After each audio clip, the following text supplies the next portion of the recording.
Hi everyone. ಇವತ್ತಿನ ವಿಡಿಯೋದಲ್ಲಿ problems on cost ಅಂದರೆ ಈಗ ಆಲ್ರೆಡಿ ನಾನು ಅಪ್ಲೋಡ್ ಮಾಡಿದ್ದೀನಿ ಈ ವಿಡಿಯೋನ. ಆದರೆ ಇನ್ನೊಂದು 2 ಪ್ರಾಬ್ಲಮ್ಸನ್ನು ಸಾಲ್ವ್ ಮಾಡಿರಿ ಅಂತೇಳಿ ನಾನು ಫೋನ್ ಮಾಡಿದ್ದೆ.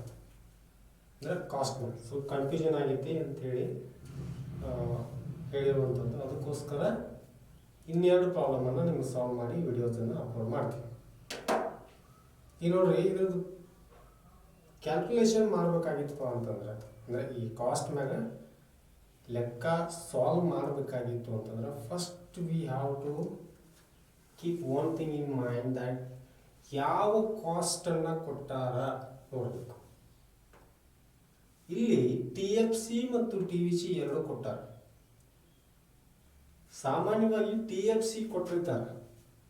ಸಾಮಾನ್ಯವಾಗಿ usually TFC will be given, TVC ಕೊಟ್ಟಿರಂಗಿಲ್ಲ. ಅದನ್ನು ನಿಮ್ಮ ಪ್ರಾಬ್ಲಮನ್ನು ಮಾಡ್ತೀನಿ ಸರಿ.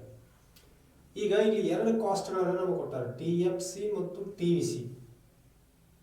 ಈ 2 ಕಾಸ್ಟ್ಗಳ ಮೇಲೆ ಈ ಉಳಿದಂಥ ಎಲ್ಲ ಕಾಸ್ಟ್ಗಳನ್ನು ನಾವು ಕ್ಯಾಲ್ಕುಲೇಟ್ ಮಾಡಬೇಕು. ನಿಮಗೆ ಹಿಂದಿನ ವಿಡಿಯೋದಲ್ಲಿ ಫಾರ್ಮುಲಾಸ್ಗಳನ್ನು ಕೊಟ್ಟೇನೆ. TFC ನಾವು ಕಂಡುಹಿಡಬೇಕಾಗಿತ್ತಪ್ಪ ಅಂತಂದ್ರೆ ಯಾವ ಫಾರ್ಮುಲಾ ಅಪ್ಲೈ ಮಾಡಬೇಕು, TVC ಮಾಡಬೇಕಾಗಿದ್ರೆ ಯಾವ ಫಾರ್ಮುಲಾ ಅಪ್ಲೈ ಮಾಡಬೇಕು ಅನ್ನೋದನ್ನು ಹಿಂದಿನ ವಿಡಿಯೋಗಳಲ್ಲಿ ನಾವು ಫಾರ್ಮುಲಾ ಕೊಟ್ಟೆ ನಿಮಗೆ. ಸೊ ಈಗ ಇವು 2 ಕಾಸ್ಟ್ಗಳನ್ನು ನಮಗೆ ಕೊಟ್ಟಿರುವಂಥದ್ದು. ಉಳಿದಂಥ ಕಾಸ್ಟ್ಗಳನ್ನು ಹೆಂಗೆ ಕ್ಯಾಲ್ಕುಲೇಟ್ ಮಾಡಬೇಕು ಅನ್ನೋದನ್ನು ನೋಡೋದು. ಈಗ TC ಕಂಡುಹಿಡಿಬೇಕಾದ್ರೆ ಏನು ಫಾರ್ಮುಲಾ ಈ ನೋಡ್ರಿ. TFC ಅಂತಂದ್ರೆ ಅದು 10 ಯೂನಿಟ್ಸ್ ಮಾತ್ರ ಐತಿ ನೋಡ್ರಿ. TFC it is a constant. TFC is not changing there. ಹೌದಾ? ಯಾಕೆ ಚೇಂಜ್ ಆಗ್ತಾ ಇಲ್ಲ TFC ಯಾಕೆ ಚೇಂಜ್ ಆಗ್ತಾ ಇಲ್ಲ? ಯಾಕೆ ಚೇಂಜ್ ಆಗ್ತಾ ಇಲ್ಲ ಅಂತಂದ್ರೆ it is a fixed cost. ಅದಕ್ಕೋಸ್ಕರ TFC ವೋಂಟ್ ಚೇಂಜ್. ಆದರೆ TVC ಮಾತ್ರ ಚೇಂಜಸ್ ಆಗ್ತಾ ಹೋಗೈತಿ. ಯಾಕೆ TVC ಚೇಂಜ್ ಆಗೈತಿ? That is a variable cost. ಹೌದಾ? ಅದಕ್ಕೋಸ್ಕರ ಅದು ಕಾಸ್ಟ್ ಚೇಂಜಸ್ ಆಗ್ತಾ ಹೋಗಿ. ಈಗ TC ಕಂಡು ಹಿಡಿಬೇಕಾದ್ರೆ ಸೂತ್ರ ಏನು ಹೇಳಿ ನಾನು? TC equal to TFC plus TVC. ಅಂದ್ರೆ ಅಲ್ಲಿ ಇರೋದು ಶಾರ್ಟ್ ಟರ್ಮ್ ಒಳಗೆ ಅಲ್ಲಿ 2 ವಿಧವಾದ ಕಾಸ್ಟ್ಗಳಿರ್ತಾವೆ. In short term there will be 2 types of cost, that is fixed cost and variable cost. These are the only 2 types of cost in short term. Then how can we get total cost? By adding TFC and TVC we will get total cost. Okay na? ಈಗ ನೋಡಿ, 10 plus 20 it is 30. Then 30 plus 10 it is 40. 10 plus 40 it is 50. 10 plus 50 60. 60 plus 10 it is 70. 70 plus 10 it is 80. 80 plus 10 it is 100. Simple. Okay na? Then how to calculate AFC? AFC means average fixed cost. In the last video I gave formulas for calculating all the costs. Now how can we calculate AFC? AFC is equal to TFC divided by Q. Q is nothing but the level of output. This is Q. Okay na? ಈಗ ನೋಡ್ರಿ, we aware that how much TFC is. TFC is 10. Okay na? 10 divided by 1. Can see here 10 divided by 1. Then 10 divided by 2. 10 divided by 1. 10 divided by 2. That is 5. Then 10 divided by 3. That is 3.33. Then 10 divided by 4. That is 2.5. 10 divided by 5. That is 2.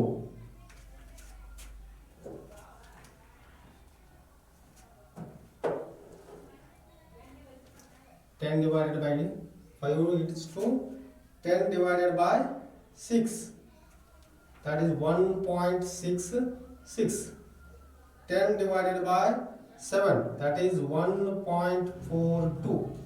This is how we calculate AFC. Then ಎಲ್ಲರಿಗೆ ಅರ್ಥ ಆಗತೈತಿ, ಓಕೆನಾ? Then next one, it is simple. ಅಂದರೆ ಈ ಫಾರ್ಮುಲಾಗಳನ್ನ ನೆನಪಿಟ್ಕೊಳ್ಳೋದು.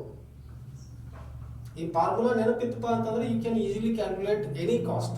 Then which is next one? Next one is average variable cost.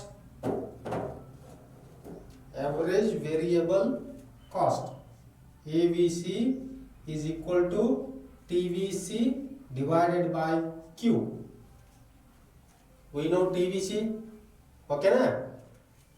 Which means 20 divided by 1 is 20. 20 divided by 30 divided by 2, it is 15. Then you can see TVC divided ಅಂದ್ರೆ ಇಲ್ಲಿ 20 divided by 1 ಇದನ್ನು ಮಾಡಿ ಈ calculate ಮಾಡಿ ನಾ ಈ ABC table ಒಳಗೆ ಇಡಲ. Then 40 divided by 3, it is 13.33. Then 50 divided by 4, that is 12.5. Then 60 divided by 5, 12. 70 divided by 6, 11.66. 10. 80 divided by 7, it is 11.42. This is how we calculate ABC. Then next cost is AC, average cost, short term average cost. How we calculate that cost? What is the formula? Formula is SAC is equal to, which means average cost, it is equal to TC divided by Q. Average, how to calculate average cost? It is a TC divided by Q. By applying this formula, we get average cost. 30 divided by 1, it is 30. Then 40 divided by 2, it is 20. 50 divided by 3, it is 16.66. Then 60 divided by 4, 15. Then 70 divided by 5,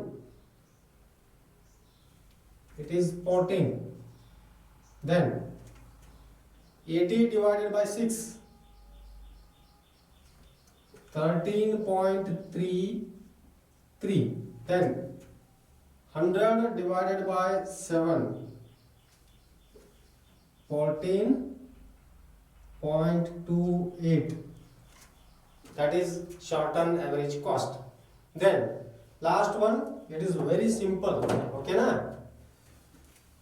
Short-term marginal cost. ನಿಮಗೆ ಏನು ಹೇಳಿದ ನಾನು, ಒಂದು ವೇಳೆ ಇದೇನೈತಲ್ಲ output level differences ಏನಾದರೂ same ಆಗ್ತಾ ಹೋಗಿತ್ತು ಅಂತಂದ್ರೆ, ಈಗ ನೋಡ್ರಿ ಡಿಫ್ರೆನ್ಸ್ ಇದಕ್ಕೆ ಒಂದಕ್ಕೂ ಮತ್ತೆ ಎರಡಕ್ಕೆ ಇರೋ ಡಿಫ್ರೆನ್ಸ್ 1, ಇದಕ್ಕೆ ಇರೋ ಡಿಫ್ರೆನ್ಸ್ 1, 2 3 ಇರೋ ಡಿಫ್ರೆನ್ಸ್ 1, ಇನ್ನು 3 4 ಇರೋ ಡಿಫ್ರೆನ್ಸ್ 1, 4 5 ಇರುವಂತ ಡಿಫ್ರೆನ್ಸ್ 1. ಅಂದ್ರೆ ಡಿಫ್ರೆನ್ಸ್ ಏನಾದರೂ ಕಾನ್ಸ್ಟಂಟ್ ಇತ್ತು ಅಂತಂದ್ರೆ ಸಿಂಪಲ್ ಆಗಿ ನಾವು ಟೋಟಲ್ ಕಾಸ್ಟ್ ಅಲ್ಲಿ ಇರತಕ್ಕಂತ ಡಿಫರೆನ್ಸ್ ಅನ್ನ ನಾವು ಅಲ್ಲಿ ಮಾರ್ಜಿನಲ್ ಕಾಸ್ಟ್ ಒಳಗೆ ಇಡಬಹುದು. ಇಲ್ಲ ಅಂತಂದ್ರೆ ನಮಗೆ ಹಿಂದಿನ ವಿಡಿಯೋದಲ್ಲಿ ಫಾರ್ಮುಲಾ ಹೇಳ್ಕೊಟ್ಟಿನಿ, ಆ ಫಾರ್ಮುಲಾವನ್ನ ಅಪ್ಲೈ ಮಾಡಿ.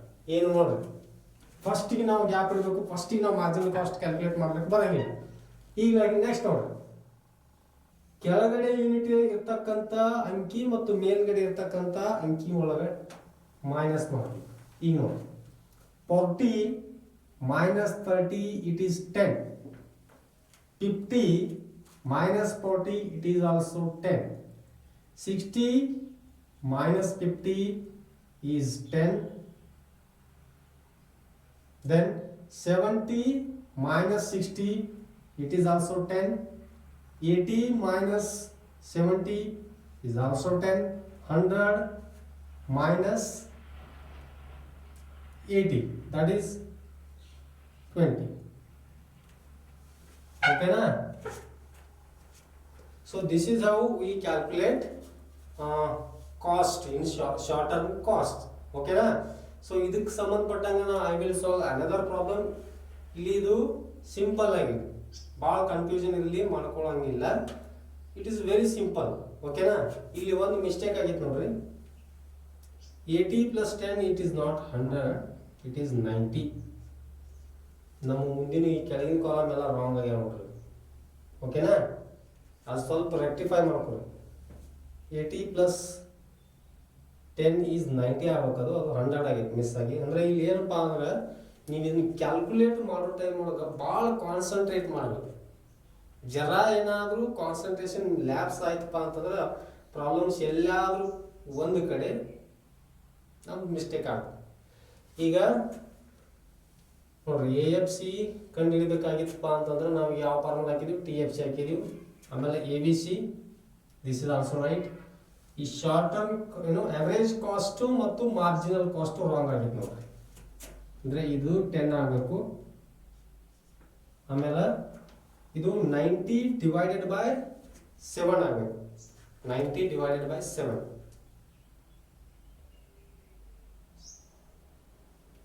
Total find 8, that is.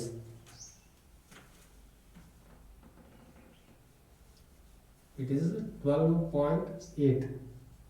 ಇಲ್ಲಿ ಮಿಸ್ಟೇಕ್ ಆಗಿತ್ತಲ್ಲ ಅದು. ಸೊ ಆ ಥರ ಏನಾದ್ರು ಮತ್ತೆ ಮಿಸ್ಟೇಕ್ ಇದ್ರೆ ಕಂಡುಹಿಡಿರಿ. ಯಾಕಂದ್ರೆ ನಾ ಇಲ್ಲಿ ಕ್ಯಾಲ್ಕುಲೇಟ್ ಮಾಡಾಗ ಸ್ವಲ್ಪ ಕಾನ್ಸಂಟ್ರೇಷನ್ ಲ್ಯಾಬ್ಸ್ ಆಯ್ತಪ್ಪ ಅಂದ್ರೆ ಯಾವುದಾದ್ರು ಈ ಟೋಟಲ್ ಕಾಸ್ಟ್ ಇದ್ದದ್ದು AFC ಆಗ್ಬೋದು, AFC ಇದ್ದು ಟೋಟಲ್ ಕಾಸ್ಟ್ ಆಗ್ಬೋದು, ಈ ಥರ ಆಗಿರ್ಬೋದು. ಓಕೆನಾ? ಸೊ ಇದನ್ನ ನೀವು ಈ ಪ್ರಾಬ್ಲಮ್ಸ್, ಈ ಪರ್ಟಿಕ್ಯುಲರ್ ಪ್ರಾಬ್ಲಮನ್ನು ನೀವು ಭಾಳ ಕೇರ್ಫುಲ್ ಆಗಿ ಅದ್ರ ಜೊತೆಗೆ ಭಾಳ ಪ್ರಾಕ್ಟೀಸ್ ಮಾಡಿ ಈ ಫಾರ್ಮುಲಾಗಳನ್ನ ನೆನಪಿಟ್ಕೋಬೇಕು. ಯಾಕಂದ್ರೆ ಈ ವರ್ಷ ನಿಮ್ದು ಎಕ್ಸಾಮ್ ಅಂತೂ ನಡೀತೈತಿ. ಬೈ ಮೇ ಅಥವಾ ಏಪ್ರಿಲ್ ಈ 2 ತಿಂಗಳ ಒಳಗಾಗಿ, ಅಂದರೆ ಈ 2 ತಿಂಗಳ ಅವಧಿ ಒಳಗೆ ನಿಮ್ಮ ಎಕ್ಸಾಮ್ ನಡೀತೈತಿ ಡೆಫಿನೆಟ್ಲಿ. ಸೊ ಅದಕ್ಕೋಸ್ಕರ ಈ ಪ್ರಾಬ್ಲಮ್ ನಿಮಗೆ ಡೆಫಿನೆಟ್ಲಿ ಕೇಳೇ ಕೇಳ್ತಾರೆ. ಸೊ ಇದನ್ನು ಪ್ರಾಕ್ಟೀಸ್ ಮಾಡಿರಿ. ಯಾವ ಕಾಸ್ಟ್ಗೆ ಯಾವ ಫಾರ್ಮುಲಾ ಹಾಕಬೇಕು ಅನ್ನೋದು ನೆನಪಿಟ್ಕೋರಿ. ನೆನಪಿಟ್ಕೊಂಡು ಈ ಪ್ರಾಬ್ಲಮನ್ನು ಸಾಲ್ವ್ ಮಾಡಿ. ಸೊ ಮುಂದಿನ ವಿಡಿಯೋದಲ್ಲಿ ಇನ್ನೊಂದು ಇದ್ರ ರಿಲೇಟೆಡ್ ಪ್ರಾಬ್ಲಮನ್ನು ಸಾಲ್ವ್ ಮಾಡಿ. Thank you.